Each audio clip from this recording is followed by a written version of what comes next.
Did you ever hear about the time a potted plant ran for office? Yes, you heard it right, a potted plant. In a tiny town fed up with the lackluster choices, a resident decided to nominate their potted plant for mayor.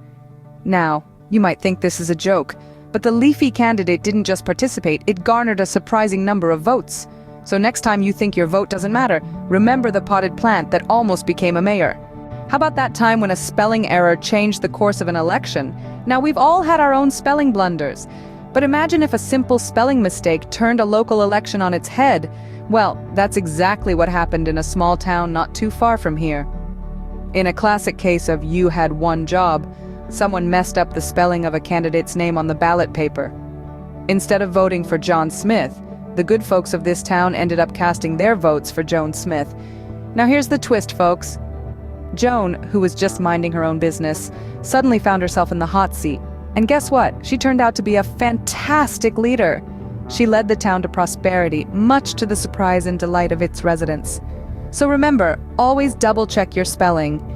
You never know when a typo might lead to a new career. Ever heard about the guy who became a campaign manager by accident? No, this isn't the setup to a bad joke. This guy, let's call him Joe, fired off a cheeky email to a political candidate offering some genius campaign advice. It was all in jest, of course, but the candidate didn't get the memo. Instead, he was so impressed, he appointed Joe as his official campaign manager on the spot. Now, Joe was as green as a lettuce leaf when it came to running a campaign, but he had a knack for thinking outside the box. He threw the rulebook out the window and led the charge with some truly unconventional methods. Think flash mobs at farmers markets, political debates in the form of rap battles, and campaign rallies that felt more like a carnival than a political event.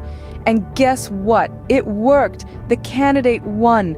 So the next time you send an email, be careful what you offer. You might just end up running a political campaign. Well, there you have it. Elections can indeed be a source of great amusement. From the unexpected candidate who surprised us all, to the spelling bee election that had us in stitches, and not forgetting the unintentional campaign manager who turned the tables around. These stories remind us that the world of politics, often so serious, can also be unpredictably hilarious. So, as we've learned today, even in the serious world of politics, there's always room for a good laugh. And who knows, maybe the next election will give us another tale to chuckle over. Until then, keep laughing and keep voting.